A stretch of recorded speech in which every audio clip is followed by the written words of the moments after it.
Hello students and welcome back to our YouTube channel. आज की class में हम लोग कंटिन्यू करेंगे अपना यूनिट नंबर 2 फाइनेंशियल अकाउंटिंग के अंदर। ऑलमोस्ट चैप्टर कंप्लीट हो गया था, यह एक आखिरी टॉपिक बचा हुआ है। टॉपिक का नाम है रेवेन्यू रिकॉग्निशन। ठीक है, ऐसे तो रेवेन्यू रिकॉग्निशन हम लोग बेसिक अकाउंटिंग प्रिंसिपल्स के अंदर पढ़े हैं, फिर भी हम लोग एक बार और रीड करेंगे इसको क्योंकि थोड़ा सा एक्स्ट्रा इसमें दिया हुआ है। ठीक है, देखना।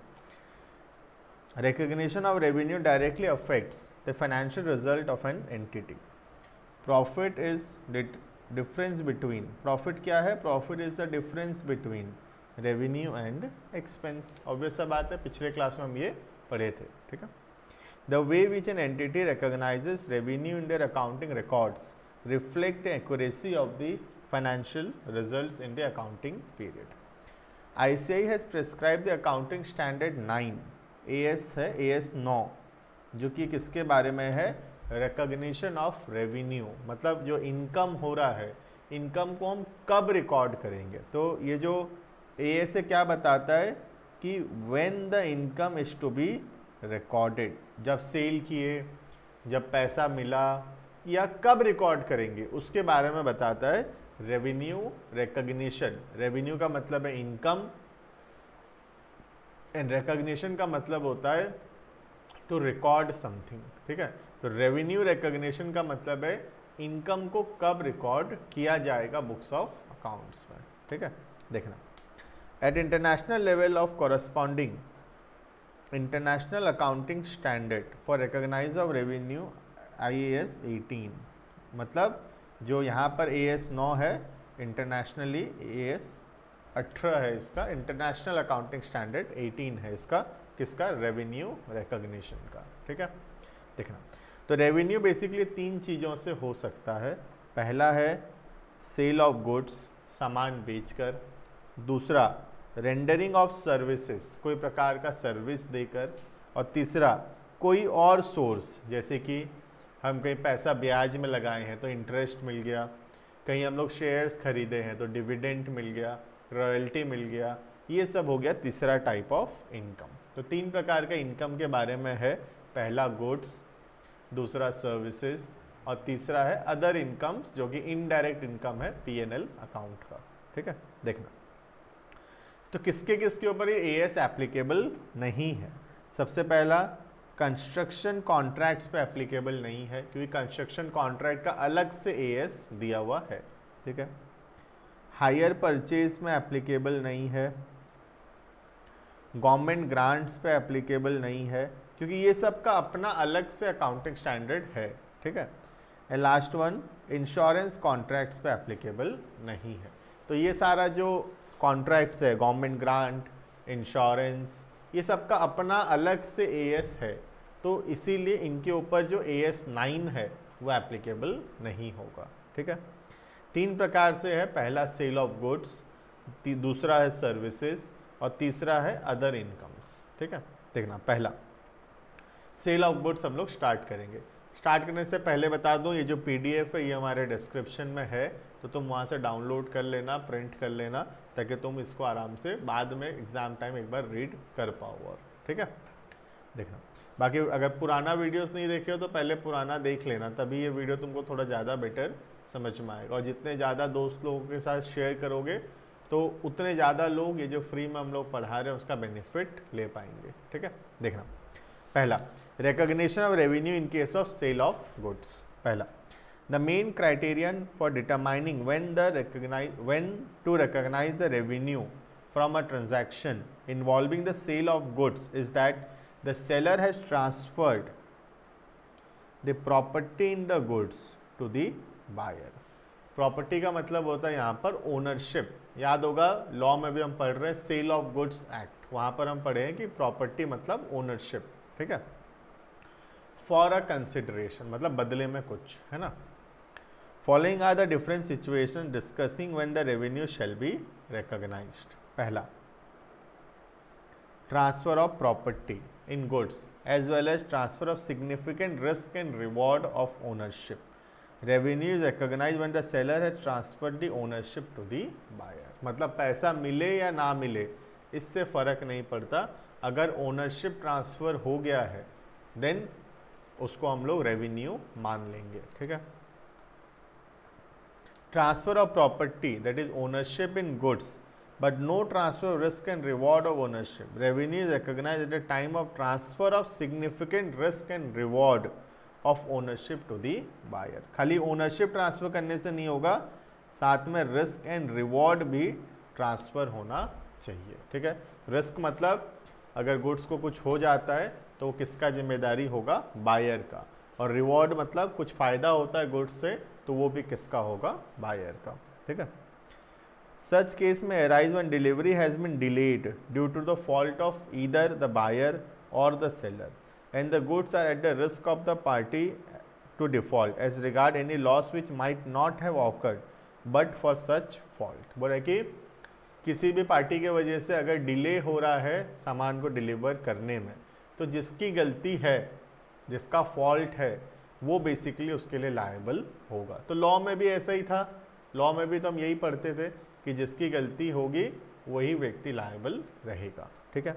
Last one, when the sale is assured under a forward contract, मतलब फ्यूचर में होगा, ठीक है, और अ गवर्नमेंट गारंटी, और when the market exist and there is negligible risk of failure to sell, in such a case goods involve are often valued at net realisable value. मतलब जो चीज़ बेचेंगे श्योर हो चुका है, कॉन्ट्रैक्ट भी हो चुका है कि इसको हम फ्यूचर में बेचने वाले हैं, तो उसको हम मार्केट वैल्यू में भी रिकॉर्ड, मतलब नेट रियलाइजेबल वैल्यू, मतलब कितना में बेचेंगे उस पर हम रिकॉर्ड कर सकते हैं।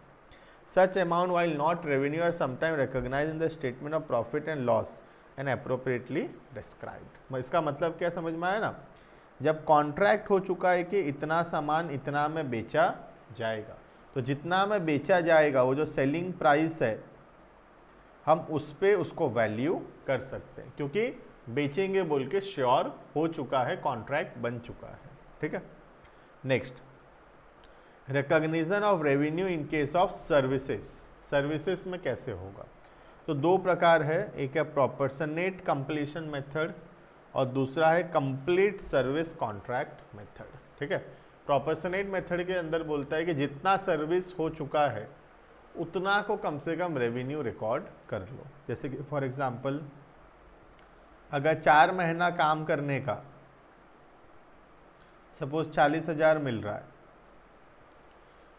4 महीना काम करने का 40,000 मिलेगा, तो तुम अगर 1 महीना काम कर चुके हो तो प्रोपोर्शनेट मेथड बोलता है कि 10,000 तुम्हारा रेवेन्यू हो गया है, उसको रिकॉर्ड कर लो। मतलब जितना काम कर चुके हो उतना का रेवेन्यू रिकॉर्ड कर लो, इसको बोलते हैं प्रोपोर्शनेट कंप्लीशन मेथड। और कंप्लीट सर्विस मेथड क्या बोलता है कि अगर 4 महीना का 40 है तो अभी 1 महीना हो गया तो 10,000 मत रिकॉर्ड करो, 4 महीना हो जाने दो, उसके बाद एक बार में क्या करना, 40,000 रेवेन्यू रिकॉर्ड कर लेना। समझ में आ रहा है? तो दोनों ही मेथड इक्वली एक्सेप्टेबल है। पहला है प्रोपोर्शनेट कंप्लीशन मेथड, जहाँ हर महीना 10-10 हज़ार रुपये रेवेन्यू रिकॉर्ड किया जाएगा। 40,000 4 महीना का, 1 महीना काम किए 10,000 रेवेन्यू रिकॉर्ड कर लिए, फिर 1 महीना काम किए फिर 10,000, फिर 1 महीना फिर 10,000, फिर 1 महीना फिर आखिरी 10,000। इसको बोलते हैं प्रोपोर्शनेट कंप्लीशन मेथड। और कंप्लीट सर्विस मेथड का मतलब है कि 4 महीना का 40,000, तो 4 महीना हो जाने दो, 4 महीना के बाद एक बार में 40,000 रुपये हम रिकॉर्ड करेंगे। बात क्लियर है? ये किसके लिए एप्लीकेबल है? इन केस ऑफ सर्विसेज, गुड्स के लिए नहीं, ये सर्विसेज के लिए है। क्लियर? रीड कर लेना, इतना ही लिखा हुआ है इसमें, ठीक है। Next, recognition of revenue generated due to use of other enterprises resources. 3 चीज के बारे में है। पहला है इंटरेस्ट, दूसरा है रॉयल्टी और तीसरा है डिविडेंड। ठीक है, देखना।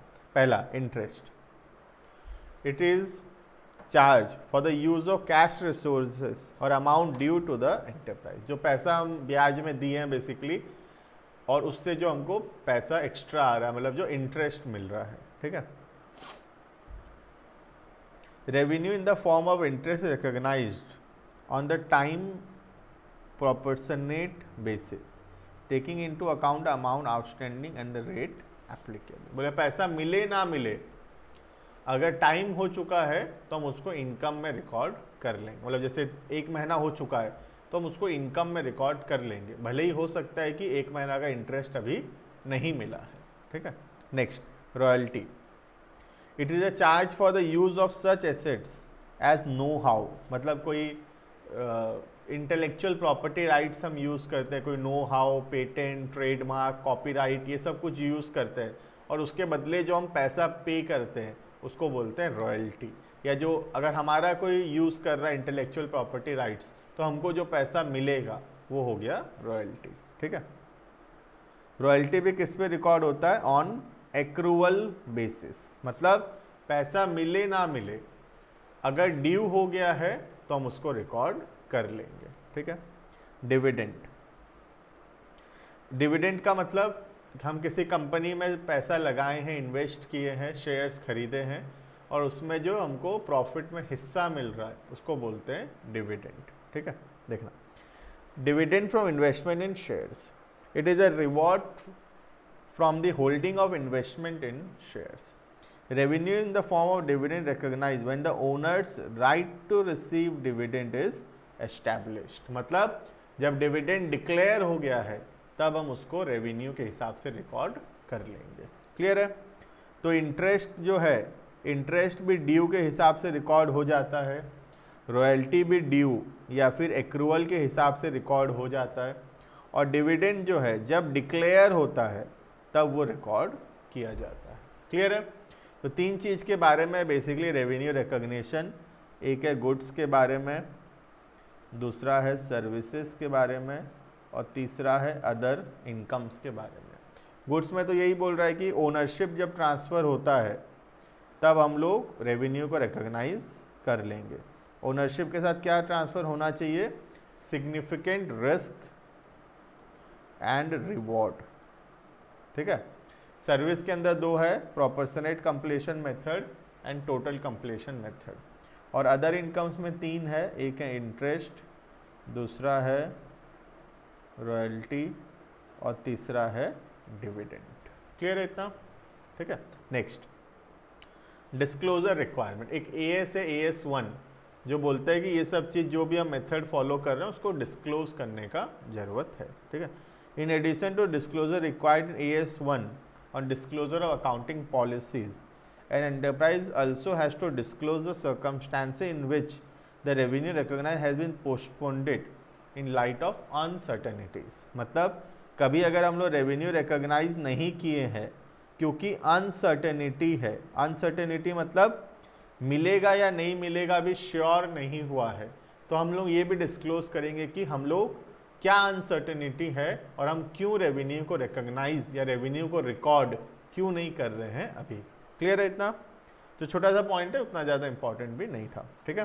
तो क्लियर है, this is all about the topic revenue recognition concept, ठीक है। चलो, तो वीडियो पसंद आए तो लाइक करना, चैनल को सब्सक्राइब करना, PDF का लिंक डिस्क्रिप्शन में रहेगा, एक व्हाट्सएप ग्रुप, एक टेलीग्राम ग्रुप का भी लिंक रहेगा, तुम उसको ज्वाइन करो ताकि टाइमली तुमको अपडेट्स मिल सके, और ज़्यादा से ज़्यादा लोगों के साथ शेयर करना ताकि ये जो फ्री का बीकॉम है ये मैक्सिमम लोग जो है वो कवर कर पाएँ, ठीक है। Thank you and